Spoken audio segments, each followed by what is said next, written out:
Hello, everyone, and welcome to the Phil Switch. I'm Phil Caroot, and I'm joined by my fearless co-host, Brock Tamarino. The Phil Switch podcast is brought to you by Sal's Tire Caps. Sal's Tire Caps. Rain or shine, Sal's Tire Caps bring a smile to your face. Brock, how you doing this week? How's the week been? How's the weekend been? It's been good, same as usual. Can't complain. I really do. Old thing my grandpa used to say, I could complain, but nobody would listen, you know. Grandpa always thought that was funny. So, looks like we're already getting a call. So, yeah, go ahead and put him through. Hey guys, Tactical Tim here. I listened to last week's podcast. Heard that you guys were trying to figure out when you put up Christmas decorations. One thing that I think you guys, and don't take this as an insult, failed to cover was how exactly you handle a couple things here. Putting up Christmas decorations in a hostile environment, and also when it's appropriate to take down those Christmas decorations. So if you don't mind, you guys, I know you guys did a episode last week about this. Do you guys mind if I maybe offer some tips to your clientele? Sure, why not? I actually did have another topic, so we'll just see how this goes. But that's fine. Go ahead, Tactical Tim. Thank you for joining us, by the way. No problem. Always a pleasure, Phil. Okay, so first, let's get to the first hash mark there. So, how to approach Christmas decorations in a hostile environment, or while maybe hostiles are present. Maybe, it could be any type of thing. Maybe you have some people deal with in-laws, some people deal with neighbors. Some people are actually in a hostile environment as far as what I would consider more of a tactical situation goes. Now, of course, I live my life, being tactical, being practical, on a day by day, hour by hour, minute by minute, second by second, nanosecond by second lifestyle. But anyway, we can get to that later. That would be easily probably 5-6 books, or a couple YouTube videos with some sponsors, obviously. Anyway, so when you're thinking about putting up Christmas decorations with, let's just say, for the sake of expediency, for the sake of simplicity, when you're dealing with hostiles, and we will use that phrase, whether you're dealing with hostiles within your domicile, outside your domicile, adjacent to your domicile, or maybe surrounding you with maybe various firearms, other weapons. It could be edged weapons, things like that. You want to consider where you're going to put the decorations. So let's keep it simple. You're going to put them inside. So you've already taken a tactical approach. If you're just doing inside decorations, you don't, as long as your domicile's fortified, you won't have to worry about outside hostiles necessarily. But I always like to have a couple cover people whenever we're doing Christmas decorations. This might come as a surprise to you guys. I usually take on the role of cover. So what I will do is, whoever's putting up decorations at the time, I honestly and completely have their 6. Now, sometimes I have to work around to their 3 o'clock, their 9 o'clock, and even their 12 o'clock. I rarely have to do anything around 8:45. But I make sure I have everything, because, they could be bending down, getting an ornament out of a storage device to prepare to place on the tree. So I make sure to definitely have their 6 o'clock, because their 6 o'clock is basically, especially if they're bent over, reaching into the storage device, grabbing out an ornament, grabbing out a table decoration. All that's watching them at that time, if I'm not there on their 6, is a set of butt cheeks. And I don't know if you guys are familiar with this. Butt cheeks don't have eyes. I have trained my butt cheeks to somewhat have eyes, but obviously anatomically they don't have eyes. So yes, I can see out of my butt cheeks in a way, but it takes years and years of practice. And it's mostly, it's not so much eyes as a tensing of the butt cheeks. It's kind of like Spidey senses, but they're butt cheek senses. So anyway, I take on the role of getting somebody 6. Now, I try to, every so often I'll look over my own 6 because like I said, butt cheeks on the other side.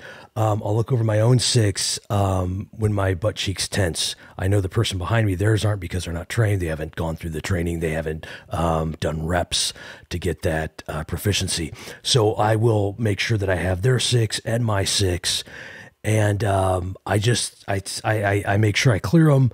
I say, are you getting ready to put up the ornaments? And they usually say something like, yes, we're getting ready to put up the ornaments. I'll say, okay, clear. And they'll start putting up ornaments. Now, one thing that a lot of people in my household don't adhere to is if I say, hold on, cover, I'll look over and they're still putting up Christmas decorations. So they don't always, the communication falls on deaf ears oftentimes. And that's just because they don't get the idea of safety and doing things in a tactical way, even though I preached it. But you know, as a leader, I take that on myself.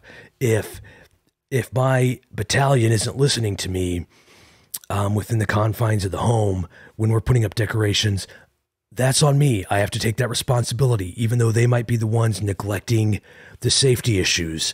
I have to put that on myself as a leader. So I try to educate them. I try to train them. I'll say cover. I'll look around and I'll see they're still putting up Christmas decorations. They're all over the place. They haven't stayed in the unit that I've asked them to form into, so I can, efficiently and proficiently get their 6s. And I'll have to say, hey guys, let's team up. So they'll put down the ornaments, put down the decorations. Very respectful in that sense. Once I get them together, I'll say, listen, I noticed that your mom was continuing to put ornaments on the tree, and I will get confirmation from them because I want to make sure my communication is processing. So I'll get confirmation from them. And when I say I'll get confirmation from them, what I mean is they will say, yes, we understand that mom was still putting up ornaments on the tree and we were still putting various other decorations up when you said cover. The idea, so when I say cover, the idea is that I will draw my firearm, scan, obviously scanning, obviously not, crossing my barrel over my comrades. But when I say that, I will pull my firearm and start scanning for safety because maybe I thought I saw something. Maybe my peripheral saw something. Maybe I got, typically it's the right side. So maybe my right butt cheek tensed a little bit. And when I look around as I'm scanning, I'll see that they're all still acting as though there's no danger. It does frustrate me, but like I said, I'm taking that as a leader. That's my fault, 100%. Am I frustrated? Yes, but whose fault is it? It's mine. It's Tactical Tim's, because I haven't expressed my leadership in the way I need to. It's kind of like the alpha dog. And sometimes the other dogs, get a little out of control. The alpha dog has to come back in. I tend to use a little bit softer teeth when I'm dealing with my comrades in my household. I've actually received several warnings from my wife to tone it down, which I respect. So anyway, I bring them together, and they've all confirmed that they know what they're supposed to do when I say cover. My wife will typically roll her eyes. Now, years ago, I confronted her about this, and I said, you tend to roll your eyes when I'm talking about tactical tips, things that are going to keep us safe, out of danger, out of harm's way. And my wife was very quick to say, well, Tim, and I said, please, Tactical Tim. And she said, rolled her eyes again.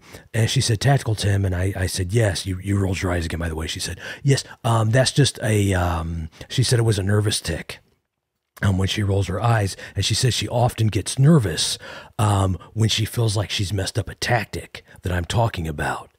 So when I'm talking to her about a tactic and developing her skills, she probably rolls her eyes. I would say if I were giving tactical advice for a minute, she probably rolls her eyes maybe 10 to 15 times, which what she has said is her nervous tick allows her to understand me better. So what I've grown to appreciate is the more she rolls her eyes because of this nervous tic she has, which I haven't talked to her doctor about that, but it's confidential. I respect that. I understand that. I wouldn't want people getting into my information. Is that she's developing more tactics through the eye rolls, essentially than what I could even possibly understand, because her brain is functioning at such a higher capacity to bring in my tactics and my advice that she actually gets it more than I could explain it. So anyway, I'm sorry, I kind of went off on a sidetrack there. Got a little bit of medical in there, medical combat techniques. Anyway, so I gather them around. My wife is rolling her eyes fairly consistently while I'm doing this, which tells me as a leader, she gets it. She can help me disperse this to our offspring. So I give them a pep talk too. I'm like, I know we can do this, guys. Look at your mom. She's rolling her eyes. She understands. And we all form up. We get another plan set up. I set up a perimeter quickly, very quickly, because they want the Christmas decorations to keep going, as do I. So I set up a perimeter. I do a quick scan of the area again. A quick scan, and that's not only a visual scan, that's actually a physical scan. So I'll check in the cushions, I'll check under furniture, things like that. Once I've cleared the area again, because I called for cover, they didn't listen, they didn't get the message. We had to regroup. So now I've lost sight of the area again in the living room, and so I'll do all the clearing. They will go back to their areas. I will begin my tactical process again. And we basically just follow that process until all the Christmas decorations are put up. So we have the tree we put up, which I help with that, but then I have my kids kind of watch my six. Obviously, I don't give them a firearm. Their job when they have my six is to give me verbal cues should I be alerted to anything. And so far they haven't. In the various years we've done this. In fact, I turned around the other day and they were watching, when I was putting up the tree, they were watching a cartoon. But they said they still were paying attention. I don't have any reason not to believe them, even though I have my doubts. They're part of my group, part of my team, they're comrades. So I trust their technique. I think we need to tweak it a little bit, obviously, but I trust their technique. I don't want to doubt them on the battlefield of our decorating. So anyway, we have the Christmas tree. My wife does the ornaments on that while I've got her six. My kids do peripheral decorations where I can kind of see them looking out the side of my eyes. And we go from there. We probably have maybe 2-3 storage units of decorations. And yeah, we get through that pretty efficiently. So, Tactical Tim, when you guys are putting the decorations up and you have to call for cover, you said you have 2 to 3 storage units for the decorations and everything.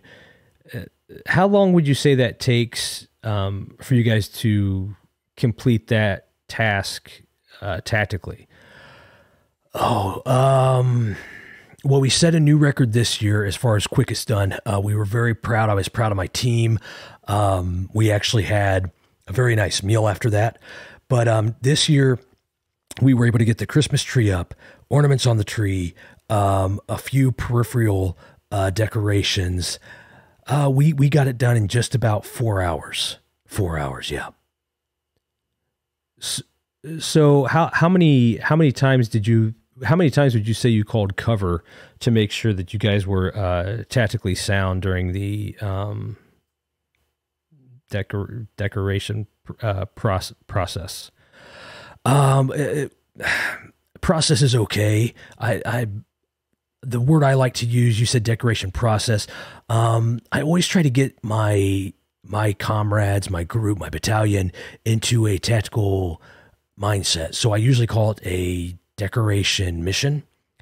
So we complete that mission, but it's okay.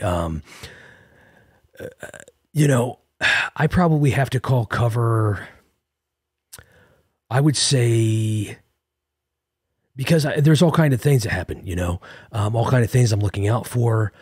I would say in that 4 hours. So, and I don't know, I don't jot it down. I just get to work. I just do my job. I would say that I probably call cover maybe 15 times. probably 15 times.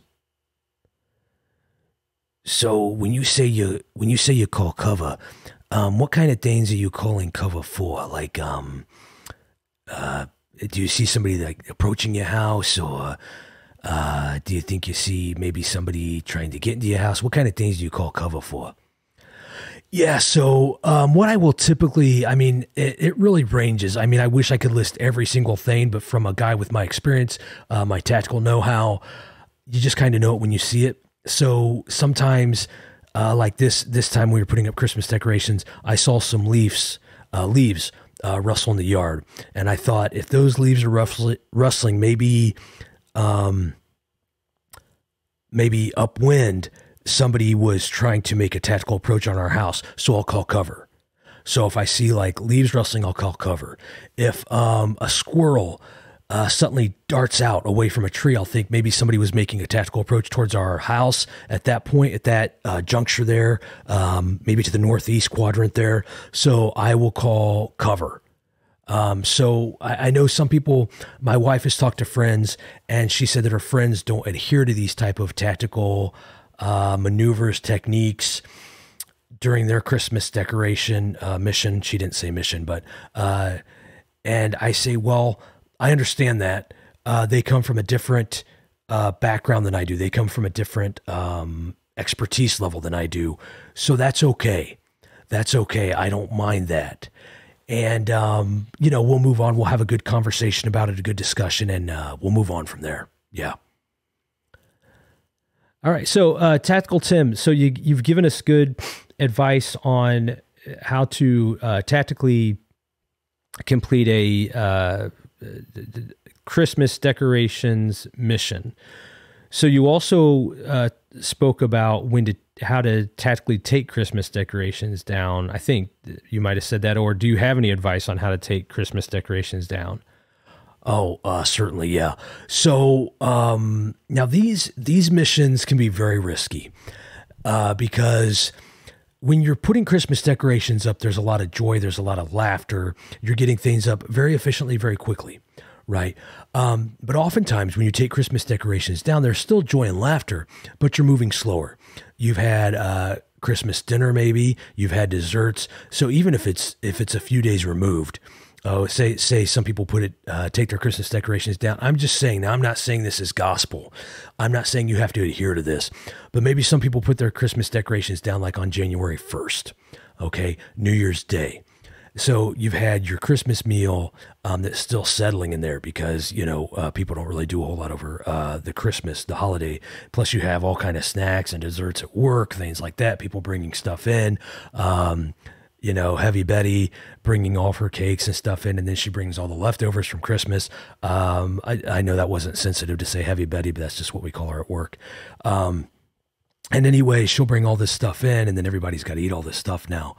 And so you have all that, then you have your New Year's stuff. Now, I don't partake in the alcoholic temptations, but I still have snacks, pizza rolls, one of my favorites. I do drink the sparkling grape juice. Love that stuff. Loved it since I was a kid. Still enjoy it. Some people make fun of me. I say I'm Tactical Tim, don't care. And so you're going to be moving slower is my point when you go to take the Christmas decorations down. So obviously Tactical Tim still running the six game. Okay. Watching everybody's back. What I try to tell my team when they're taking down the Christmas decorations is, listen, we're not going to be moving as fast, and that's okay. That's okay. I want you guys to think of this as more of a tactical extraction. So I want you guys to think of this as extracting the decorations, the ornaments, the tree.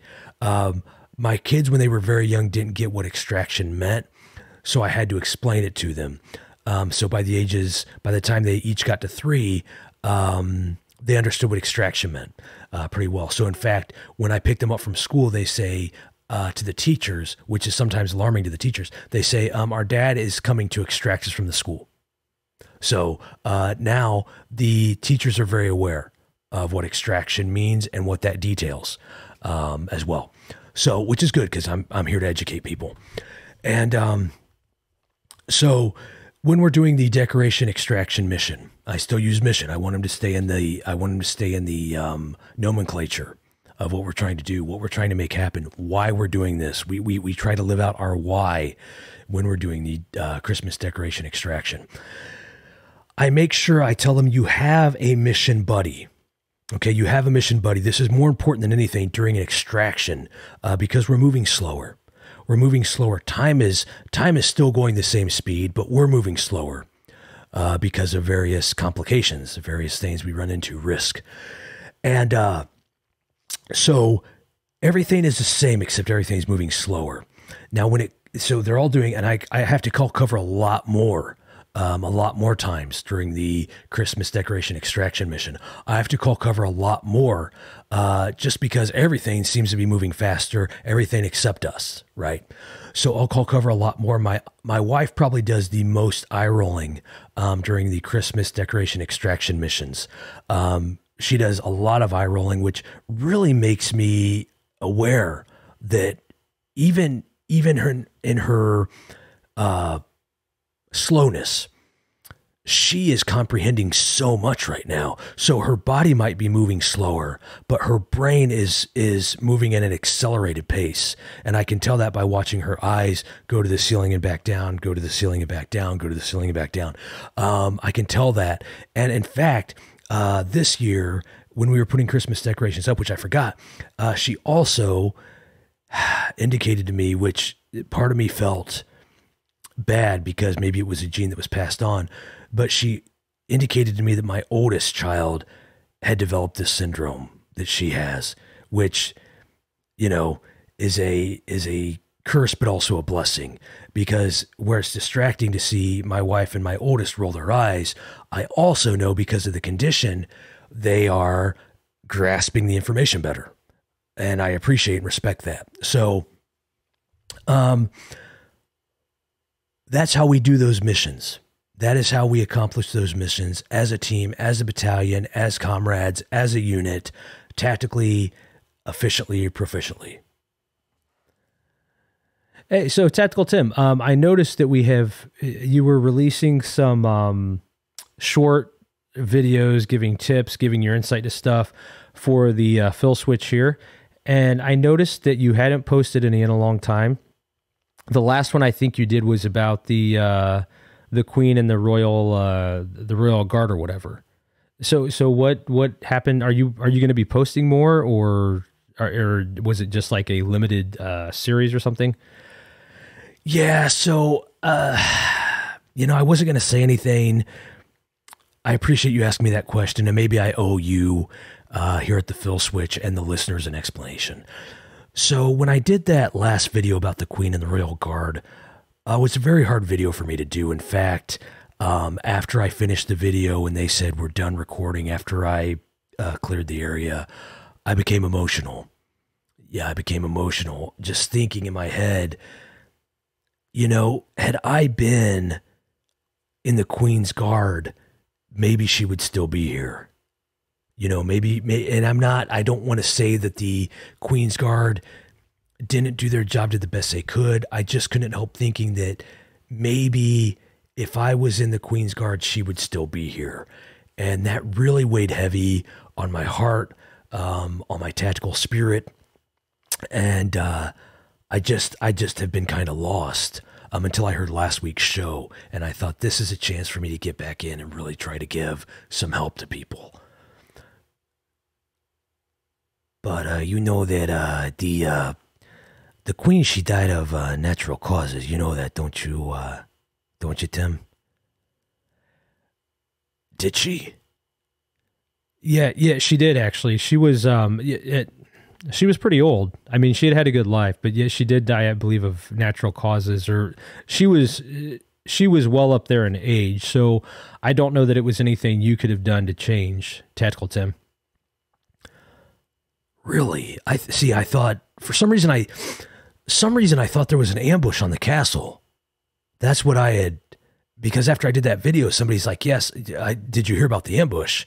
And I said no, and they said, "Well, there was an ambush on the castle, and that's how the Queen expired."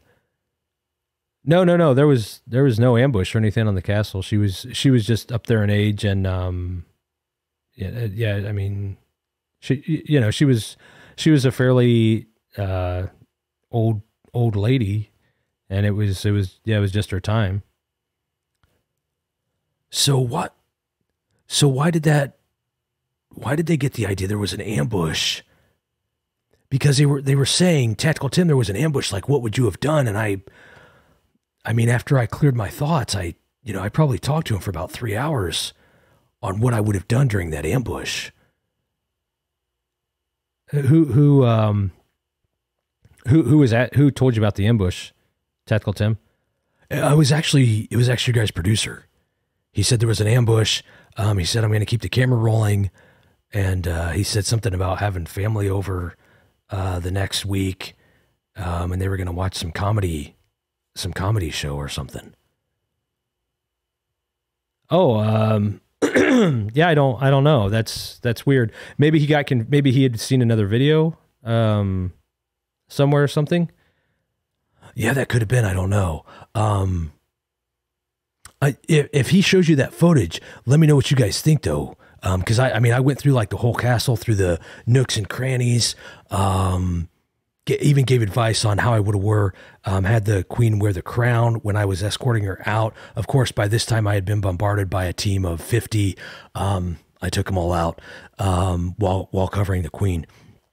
But yeah, I would like to see that back, because I always like to go back and check my tactics to make sure I did them well, and I would want to make sure that I explained everything right in that video that he recorded right after my short video about the Royal Guard.